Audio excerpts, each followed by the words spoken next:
Welcome to the first session. My name is Mike Stay. I'm the CTO of Pyrofex. This talk's going to be about R-chain namespaces and regions and how all that stuff works. A validator is a participant in the Casper protocol. So Casper requires each validator to know what the entire set of validators is.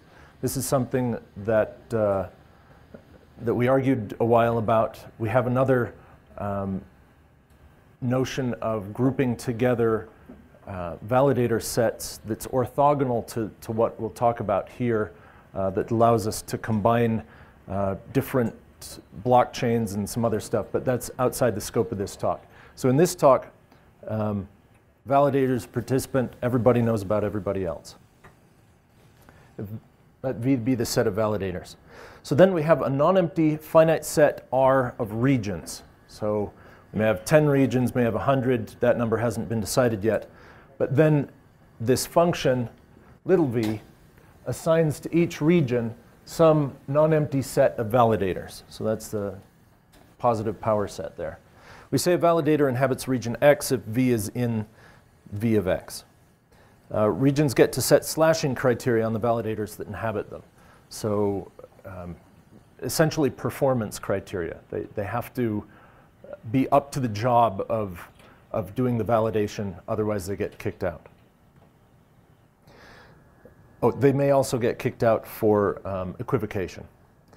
The set S of namespaces is the, sorry, not positive power set, is just the plain old power set. Plain old power set of the set of regions. So the validators for the namespace S join T are the ones in S unioned with the ones in T. Now, the reason I made that change from positive power set to power set is because we also want to include the bottom element, that is, the join of no regions. What that means for the namespace is that there will be no validators in that set, and that will become useful later on. Deploying code in a namespace with many joins will be more expensive since validators have to validate, since more validators have to validate the messages. The execution of this can be slower or otherwise constrained since the criteria for inclusion of a validator may be less strict. You may have one region where you need really high performance things, and then you may have another region with much lower stake serving some local neighborhood. And so once you'd have to do a join, then the ones in the high performance one have to be more forgiving of the ones in the local neighborhood namespace. All names in a namespace are quoted processes. So if P is a process, then quote P is a name. We also say at P. Names created with new have this special form. There's this construction private, which means that you can't see this information from within the program. This is an unforgeable thing. This word private doesn't exist in the grammar of contracts that people write. It's only used internally to keep track of this stuff. So the UID makes it a unique name, and it also keeps track of which namespace it comes from. Ground terms live in the namespace bottom. So you can send on a name like hello, just the string. You can send on the name 1. But when you do that, it shows up on the blockchain as having been sent, but immediately gets thrown away. So it's useful for debugging and for doing other similar sorts of things. It also means that we don't have to worry quite as much about processes that we would like to confine communicating with each other over these ambiently available names. So it's closer to an object capabilities discipline this way. Quoted outputs live in the namespace of the name being sent on. So here we're sending the process Q on the name X. So the namespace of the quoted process is the same as that of X. Similarly, quoted inputs live in the join of the namespaces, here for Y and there for Q. So it's listening on Y, and then it's going to do Q with it. There's the join of those two namespaces. a par, if we have P par Q, and then we take the name of that, it's the namespace of P join namespace of that Q. So that allows us to do this neat Diffie-Hellman-like construction. So if we have two processes, and each of them exchange names, A and B, they send to each other, then they can construct a new name that is star A par star B, then you take the name of that, in the namespace A join B that they both share. And if A and B are created using new, then no other process can possibly send or listen on that name. So it's a secure channel for the two of them to communicate on, no matter what their original namespace was. If little x is in the namespace x, then both of these processes run on the validators of x. So this is different than the name you get from quoting x bang q. This is where the code x bang q runs. So if I'm running some code and I get to a point where I'm sending on a name that I've received, that chunk of code, when my namespace has reached finalization, or at least that my node has become satisfied that that send cannot be revoked, then it sends that chunk of code, removes it from its own state and puts it into the namespace, the state of the namespace elsewhere, and then it will run there. And once my namespace is satisfied that that one can't roll back my deployment of that code over to that namespace, then I can continue forward. Otherwise, I have to continue trying to put it into that namespace. Could you repeat that? Yeah, so let me draw it over here. So we've got, say, for y from z, and then here we do y bang q. In parallel with this, we say z bang star x. So here, this send on z and this receive on z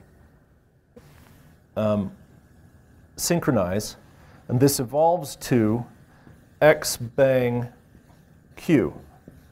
Now, if all of this was happening in the namespace z, because we're listening on z here and sending on z here, this should not be running in the namespace z. X is a name from big X. So this namespace and the namespace x usually are operating independently of each other. What we want to do is move this code over to there to run. In order to do that, z has to be, or x has to be sure that z can't roll back its choice to send this. So once x is satisfied that z can't roll that back, x can add this to its state. Then z has to be sure that x can't roll that decision back. So once it gets to a state where z is satisfied that this can't be rolled back, z removes this from its state. Now this has moved over there. And we'll have another slide on it later, and the next presentation we'll go into that in some more detail. But we can discuss this in our breakout sessions more if you'd like to.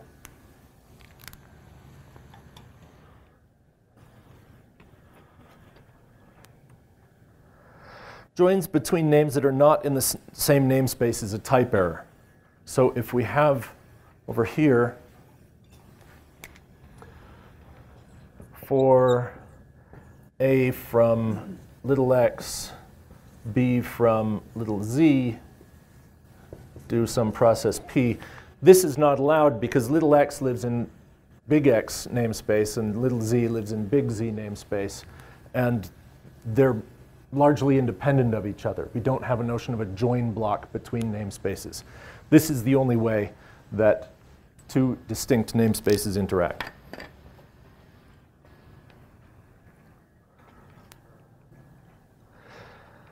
Bundling. You can't pattern match on the interior of a bundled process. So we have this notion of pattern matching on processes that's used for all kinds of things, where if we didn't have bundle here, We could match on a par, and it would, with a little bit extra than what we've got now in the interpreter. If you can say that I want two pieces, neither of which are nil, then we could split that apart into the P part and the Q part. But with a bundle around it, this becomes sort of opaque, that all you can do is grab the whole thing. You can't take it apart into its constituent pieces. That's important because if you have an unforgeable name inside a piece of code, but you would like to give that code to some other process to execute and interact with, then you don't want them to be able to take it apart and pull out that unforgeable name that you'd like to keep secret. That's important for the sealer and unsealer patterns. Processes, all processes, maintain 2 bits for whether you can send or receive on the corresponding name. So if I've got P, there are 2 bits for send and receive. At P, you can listen on if the read bit is set, and you can write on if the write bit is set. You can send on if the write bit is set. Bundling lets you mask off bits. So if P has both read and write, this gets the write-only version of the process. This gets the read-only version. With this one, you can only compare them for equality. Now, comparing for equality is still a very powerful thing. I've got a secret name. I give a copy of it to a select few, and only they can present it back to me, and I can verify that, yes, those 2 are the same. So it's this bearer token for an authentication-like purpose. But that bundling process there is useful. Ground terms of the form row colon, this is a URN, may be registered if certain proofs are supplied. So say we've got a domain like google.com. Google.com would like to have some name that everybody can know about, but only they can listen on. So they register row colon IANA google.com. And the way they prove that they have ownership is they put a DNS record in that has some, we hand them a challenge and they put that as the response, and then we verify it. Similarly, you can register a public key. Put your public key in there, and you provide a signature showing that you have the corresponding private key. You can get a name where you would like to have a public contract. You supply the contract, which you have hashed, and stick the hash in here, so you know a pre-image, therefore you can register that name, and you're the only one who can listen on it. Registering the URN allows others to look it up, so they interact with the registry. They say, give me the name that I should use when talking to this URN. Usually, it's someone is deploying a contract at that name, and so they want to be the only one who can listen on that name. They don't want other people intercepting messages meant for them.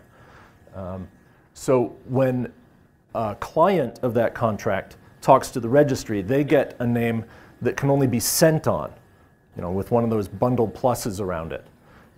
That way, anyone can send to the contract, but only the contract can listen for those messages. There is, however, another way you could set it up. If you're supplying a data feed, you want to be the only one who can write to that data feed, whereas anyone should be able to listen. So you get to specify which name the client gets in response. Oh, and the reason we're not sending directly on the URIs themselves, or URNs, is because when a domain changes hands, if somebody else acquires a domain, they want to be the ones who control which contract is running there. And so the registry can be updated, whereas contracts deployed at a particular address can't, for the most part, by default. Blessed contracts. We've got the Rev contract, the registry, Casper contracts for bonding, unbonding, slashing, and distribution of funds.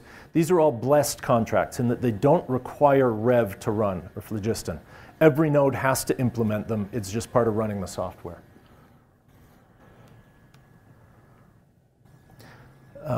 sometimes validators will go offline, new ones need to come online. So when a validator bonds, unbonds, or is slashed, everybody needs to know about it because every validator has to know about every other validator.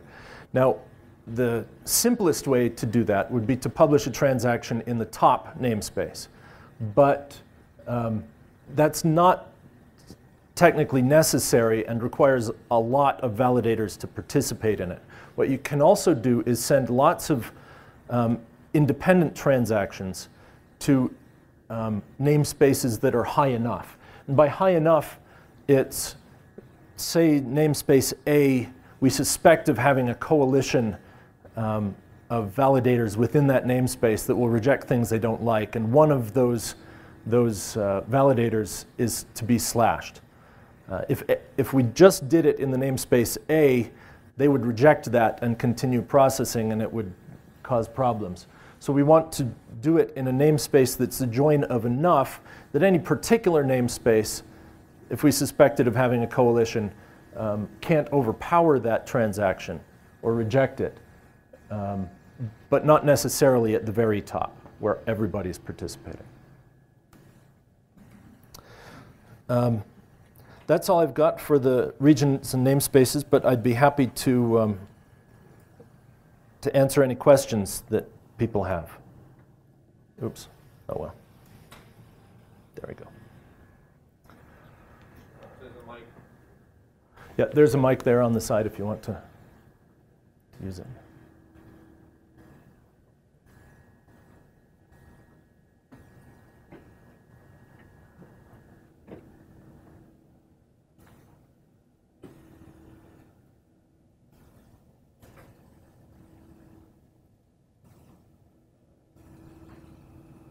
Okay, everyone understands? Yes? Can you use the mic so that people on the recording can hear? Jamie, the delegate from Seattle. No, okay, so I saw that you created, or there's the ability that two independent namespaces, if there's a need for the two to create a connection, a bound to bind them, that it creates an independent, somewhat kind of secret namespace that is only shared No, between it's not those? a secret namespace. It's a secret name in that namespace. Yeah, but it's joining two. Same delegate. So it, yeah, I don't understand because like it's the two will be independent namespaces. Yes. But I need them to connect. It's created. It's moved to the namespace where it's going to execute. So let me give an explicit example here. So one of the things we've got is the idea of a coin purse, which holds the value. That's all done with essentially object references. These are names that are passed around internally. They probably live at an unforgeable name. So there's no way to talk directly to a coin purse unless you've been handed access to it. However, you get two guys meeting on a street, they want to communicate even though their blockchain wallets don't know anything about each other. They're blockchain coin purses, sorry. A wallet is something that contains a coin purse. So my first wallet was billfold here, but it had this little pocket for the coins in it. Okay? That's what we're talking about, a coin purse contained in a wallet. The wallet itself is a contract running at a public name that's registered, and it uses one of those row colon URNs. It's registered at a hash that anybody can hand off. But what it does is listen for messages, and anyone can send it a message, but it also checks that that message has been signed by the owner of the wallet. So in this way, the owner of the wallet can say, transfer to this other wallet that's identified by this hash some certain amount of money. And so then it checks that that message that the owner has sent to it was signed properly, and then continues using the the hash of the other wallet. Now, only some of the methods need to be signed. The ones that say send money over here. some of the messages are available to anybody, unauthenticated, that say something like, give me an unforgeable name by which I can communicate with you. So I send something here, I sign it, my wallet validates that it's from me, and then talks to the unauthenticated thing on the other wallet saying, give me a name to talk to you by. So by using these public names, then they can establish the first part of the connection. Then when they want to interact with each other doing code that's not just this mobility stuff, but running code in the same namespace, they can use the Diffie-Hellman-like construction to create two names, or create a single name that they both know in that secondary namespace. Did that answer your question? Where'd Jamie go? Yeah, there he is. Not sure. Okay. No, don't get up. He told you to be satisfied. I mean, we've got plenty of time. Well, I guess part of what I don't understand is, so something is created that's then the mobility element, and then that is deprecated. It's removed from the Yeah, so the namespace it's communication created in. this way, But there's not like an actual separate or new. One of the things I was envisioning was like this incredible rampant situation of lots of namespaces being created by entities in separate namespaces trying to connect to each other. And so that's kind of where I was going with that. Dropping the mic. So the namespaces always exist. There are if you have n regions, there are 2 to the n namespaces. That's just the way it's set up. Ideally, most of them will be empty, but they always exist. So that's the first thing. And so you're not creating namespaces in response to things. You're creating a name that lives in the right place. That place already existed. now this version of namespaces is the very simplest, stupidest thing we could do that still supports sharding. For Venus, we intend to have a much richer notion of namespace based on behavioral and structural types, something much closer to what you were expecting, I think.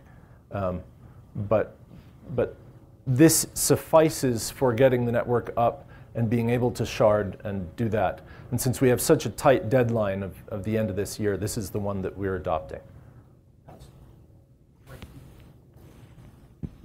Mike, can you draw the lattice for people Sure. so they can see how the regions are constructed and how to calculate which validators are in what namespace? Maybe on the big board. Okay. So let's see. You can think of this as being the vertices in a hypercube, and to keep it visualizable, I'll stick to 3. So we have this bottom namespace here. There's the namespace, say A and B and C. Here's B join C. Here's B join A. Here's, actually I should put these at the same level.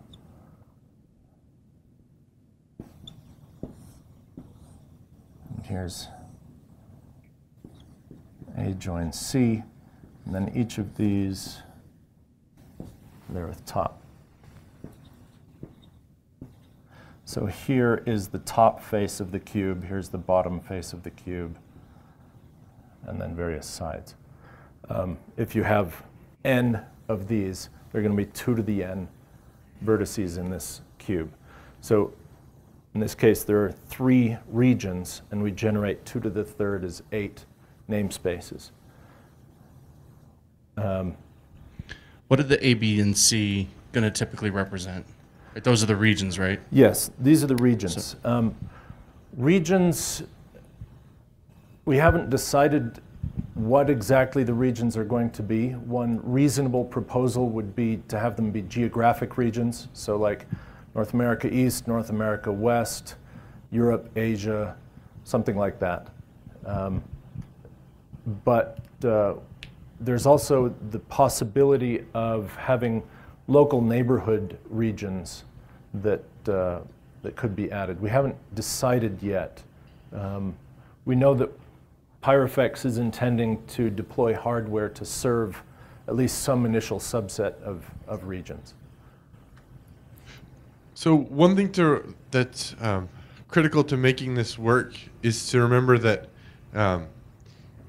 although the namespace is called B join A, the names in that namespace are disjoint from B and from A. Yes. So you can have X in A and X in B and X in A join B, and all of these are different X's. Well, but just also that there's no overlap. There are no names that every name lives in exactly one namespace. Yes. And so it doesn't live in any of the what you might consider, sub pieces in the lattice. It doesn't live there. It only lives in its specific slot. Hold on. Greg, nobody can hear you on the recording.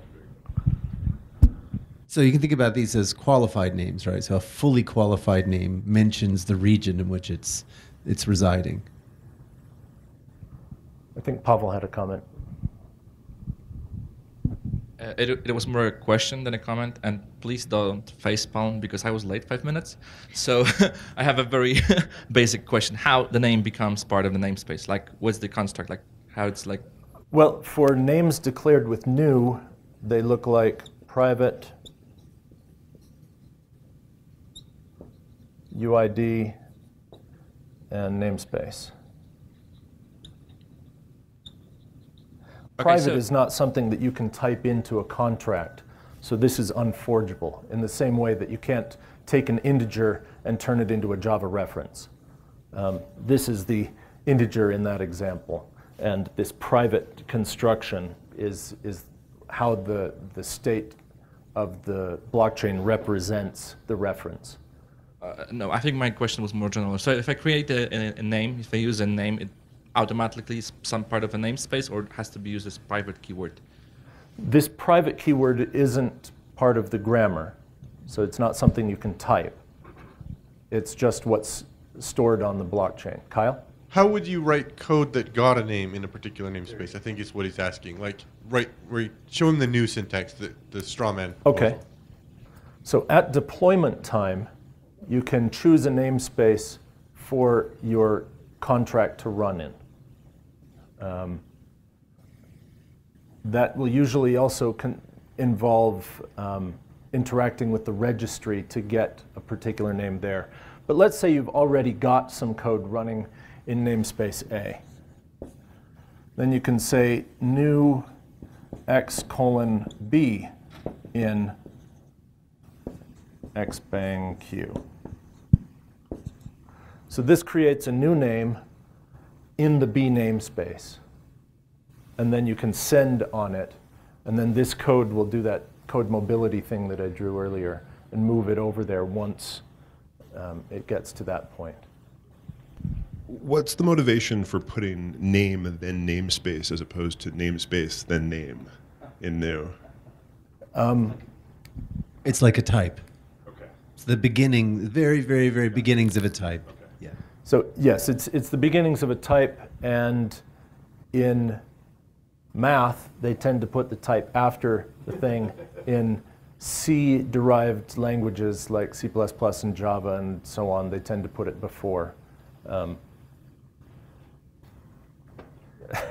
It's arbitrary. That's the one we thought of. Yeah. Scala tends to put it afterward, and the rest of our code's in Scala. Yeah. Fine with me, obviously.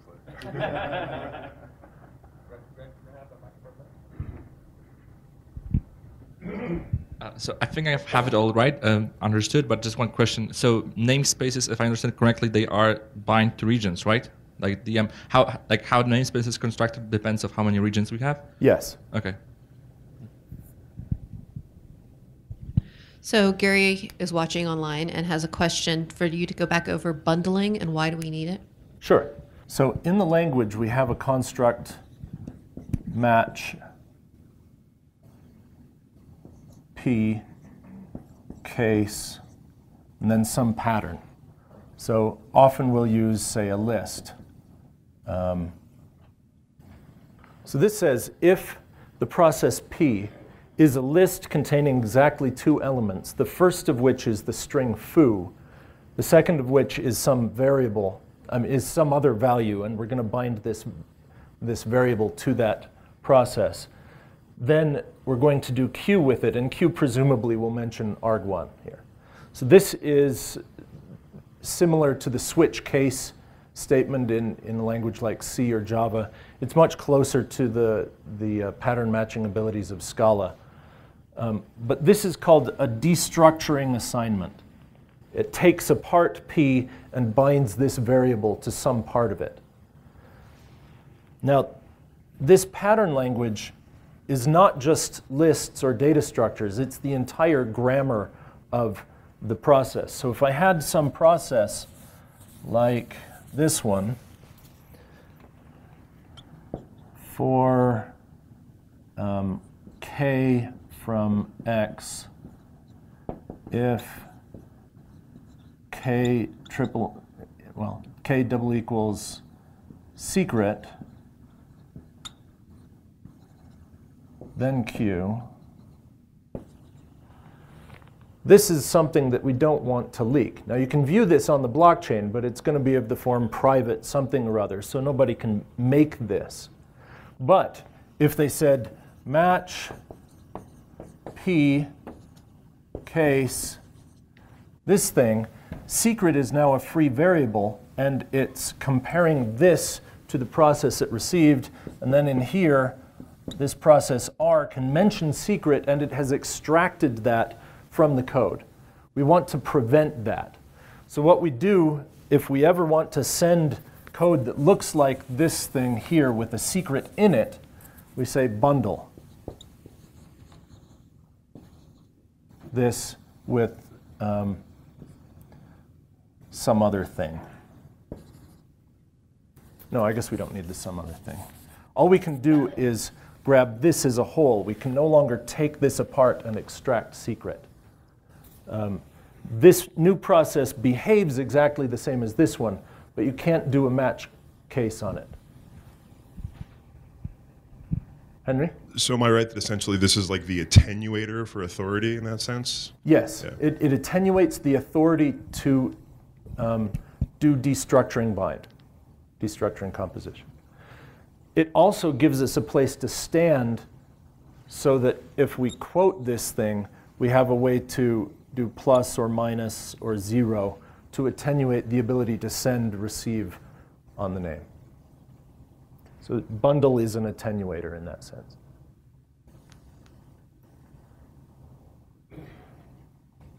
Kyle. I just wanted to point out why you want to tie it to bundle, because if you don't, somebody could then take apart the name and then put it back together, like with more authority to read or write. So for anything that's multi-part, if you don't tie the permission to send or receive on it up with bundle, it's self-defeating. Yeah. So say you had some process P, and we had restrict instead of bundle. Restrict plus of P. If you could construct P from its parts, take it apart, get each part of P independently, then put it back together again, then you've created a name that is no longer restricted. So only bundle can enforce this restriction.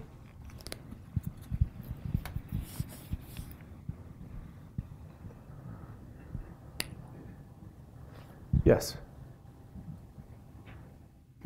Can you talk a little bit about the namespaces where the blessed contracts like Rev are going to live, like the top level purse? Each of the blessed contracts runs in every namespace. So there will be a different Rev contract running in the namespace A and B and A join B, the three instances of it.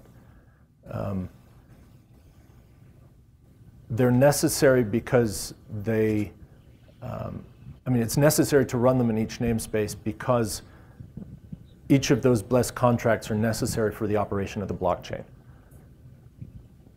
I guess registry technically isn't necessary for the operation of the blockchain, but it's necessary for any useful operation of the blockchain. Operation of the blockchain that deals with the outside world. Yeah, anything that involves the outside world. I have a question for the group.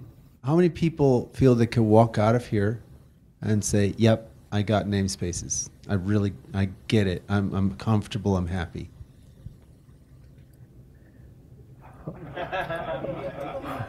Okay. Not enough. Yeah. There are clearly some more questions. Okay, so you need to be asking questions. Yeah, don't give up now.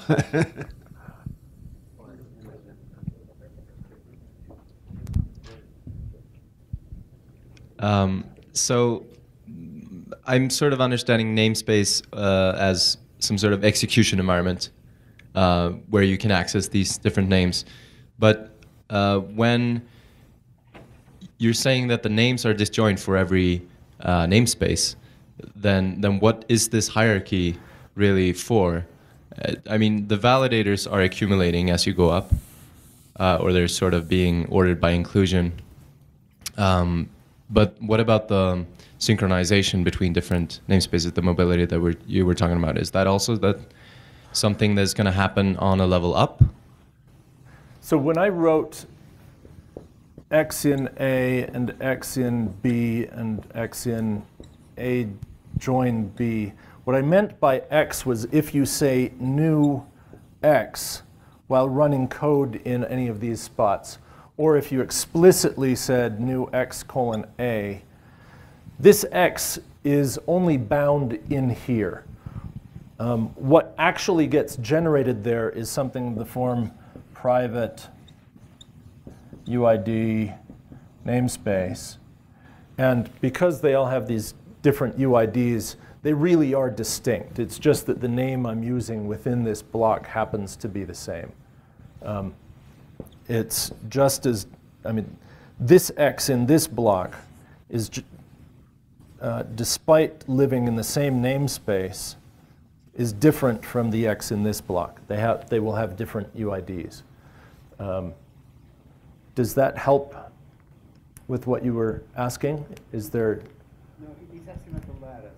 The, so in A join B, what's the relationship between X and A join B and X and A? So private UID. If they are disjoint, why do we have a lattice? What's the inclusion of A into A join B? I think I can help with that. So if you run something in A join B, it's synchronized relative to things that happen in A and things that happen in B because it has the same validators. In order to, that synchronization is exactly why they have to be disjoint, and there's a subtle proof, but if they're not disjoint, then like either one side can bully around the other and force them to throw away work or force them to suspend indefinitely on some computation. But if they're disjoint, like you don't have to wait for the laggards, except for things where we're both waiting for each other. So the synchronization is why you would put it in there. Is you want to synchronize with relative to A and B. So if you have assets that live in A and then end in B, you might do the exchange in A join B, and then you can push the resulting value back down to A and B. There was a time when we were considering the notion of a join block. That is, A is doing some computation along here, B is doing some computation along here, and then they wanted to interact with each other. And so we would propose a block that's in both of these. The problem is, if you have to get consensus on this block between both, one of them can bully around the other one and say, I'm going to wait a long time before putting consensus on this. So either I am if A is bullying around B, if A says I'm going to wait, either B has to wait until A gets around to it, or B speculatively executes, and then A says, okay, after you've done all this work, I'm going to come along here and change the answer you thought was there, and so you have to throw all that away. So that's why we're keeping them separate and having this code mobility idea. And then if they want to interact, they construct names in the namespace for both of them to participate in. But if they're doing work in A join B over here, and A and B are both participating in that, they can still continue doing their work in their own namespace independently or with any other region. So if A is trying to bully around B, all it can do is prevent progress in the namespace A join B. So if anyone's following Vlad's development on his notion of sharding, this is a distinct departure. And I was hoping Kent might be here. He might. Kent's not showing up till Monday. Oh, okay. All right. Good. Kent can speak to this much more directly, but this is a distinct departure from the sharding direction that Vlad has been considering.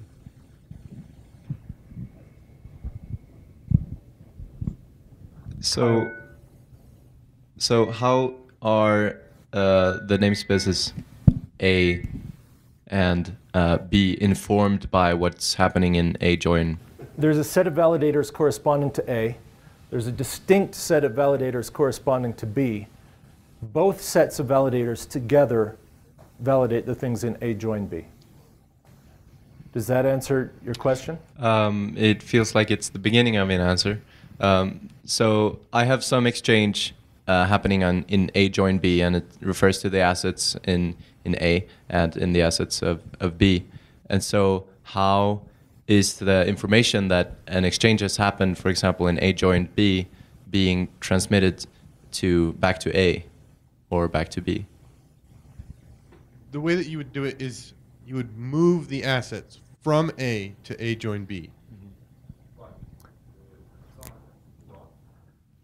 So, and then do the exchange, and then bring them back.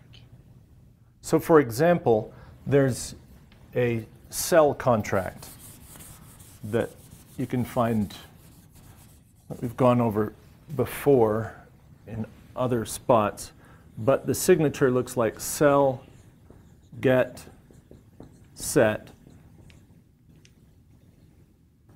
contract equal, oh yes, and state.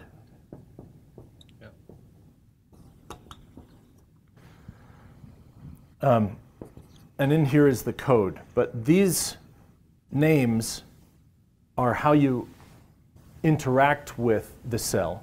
I want to get the current value of the cell, so I send it a channel, the return channel, and then it sends on the return channel the current value.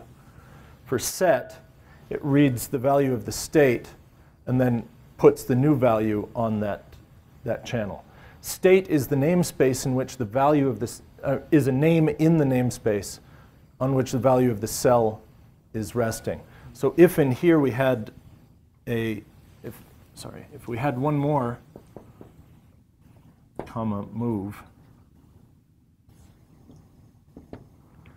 if we had this move instruction, then we could listen on move and say whenever I get a name here, I put the state at that name instead. So I can move it to the namespace A join B by providing a name in that namespace, and then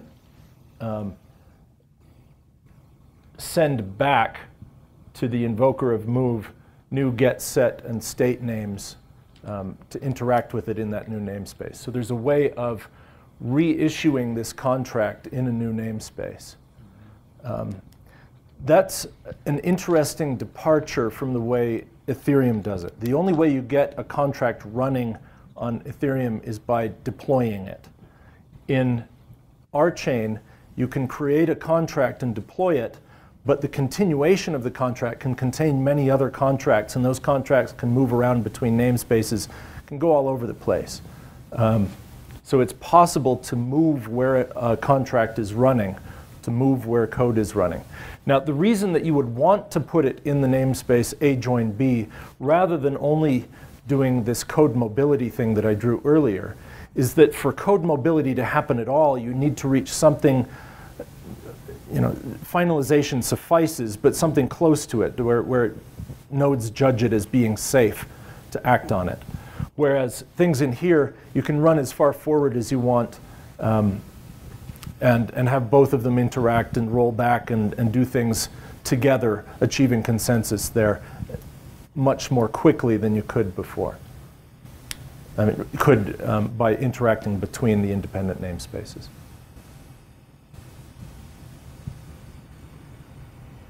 Any other questions? Anything else from online? Okay. Dan. Yeah, you made a sort of a postscript about how this is the simplest thing that could get the project off the ground, but in Venus or something, you expect to do this behavioral and structural types thing.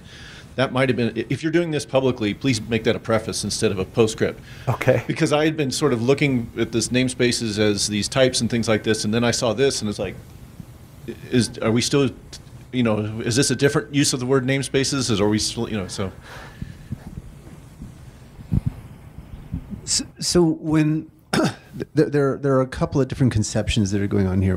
One is the namespaces just as a collection of names, okay? And then collections can be specified in at least two flavors. One flavor is extensionally. I list them out, this URL and that URL and that URL, right? So that's extensional specification. Another specification of a namespace would be all the URLs matching this pattern, all the URLs matching this other pattern.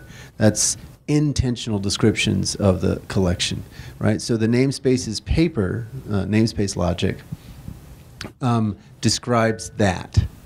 Now, that's independent of the next level of specification, which is how do those things line up with validators, right? And so this is giving the minimal amount to line those up with validator sets, right? And then once you have the lineup with validator sets, you can go from, basically a namespace with no structure on it, so to speak. You know, this namespace is all the names ever that go with these validators, right? To something that has more structure in terms of predicates. All the names that match this pattern and go with these validators. Does that make sense? Does that help? So I take your point. I agree. I should have clarified. These are what I might call regional namespaces. It's how we split up names among the regions. Within a parochial namespaces. It's just saying this is the same story you've been hearing for years. In other words, we're not taking, that's what I... Yeah, so we are also going to support intentional namespaces that in a contract we can write contract foo and then put patterns here, not just variable names. And those patterns will filter messages coming in. And so they behave as intentional types in those positions. For structural typing, we don't yet have the behavioral patterns yet, but that's coming in Venus. So, so what exactly is the role of regions, and how do they change or interact, or be created or destroyed? And and if they are as fundamental to this idea of namespaces, I'm surprised that y'all haven't decided what they're going to be yet. Well, excellent questions. The reason we haven't decided what they're going to be is because it is a very practical question. It is, how do we want to design the network so that we get the best performance? And in order to decide that, we need to do a bunch of actual testing of the network as it is built, but we're not there yet. We don't have the software written to the point where we can test how the network interacts. Regions practically are there so that we can reduce the time required, the latency between a client and the blockchain itself. They're also there so that we can split up the blockchain, or block DAG, into pieces so that we don't have to have the entire network agreeing on what happens between just these two guys over here when nobody else cares. It's only once they start trying to interact with somebody farther away that happens. So if you look back to the age when there were local banks that some rich guy would get together and put up some funds and then interact with the community, and he would loan to somebody because he'd known the guy for 10 years. All of that economy was happening within a particular neighborhood. And it's only when you wanted to interact with some bank somewhere else that you'd use the Pony Express and exchange letters of intent and cashier's checks and so on. And that is the kind of structure we're building here with these regions, is that a region is roughly going to be a geographic location where people are expected to do business with each other. Now, of course, part of the